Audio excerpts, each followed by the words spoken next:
அழகிய வனம் ஒன்றில் ஒரு நரி வாழ்ந்து வந்தது. அந்த நரிக்கு அன்று இரை எதுவும் கிடைக்காததால் மிகவும் பசியுடன் இருந்தது.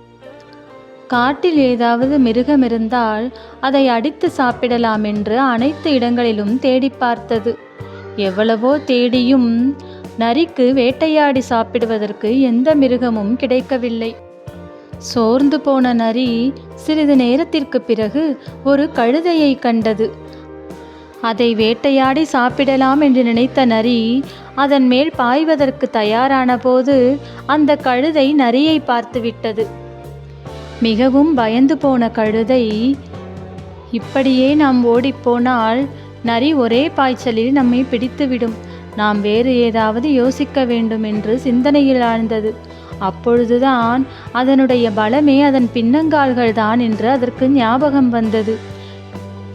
எப்படியாவது நரியை தன்னுடைய பின்பக்கத்திற்கு கொண்டு வந்து விட்டால் தன்னுடைய பின்னங்கால்களால் நரியை உதைத்து விட்டு தப்பித்து விடலாம் என்று முடிவு செய்து கொண்டது.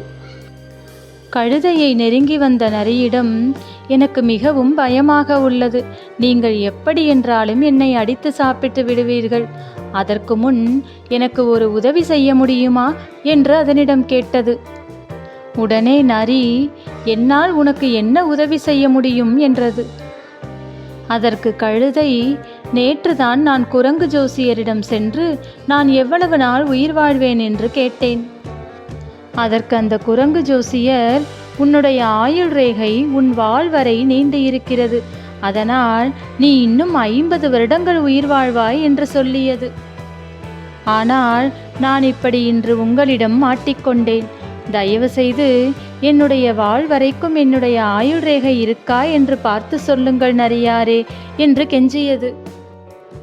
ஒரு நிமிடம் யோசித்த நரி, இதில் என்ன சூழ்ச்சி இருந்துவிடப் போகிறது என்று கழுதை சொன்னதற்கு ஒத்துக்கொண்டது.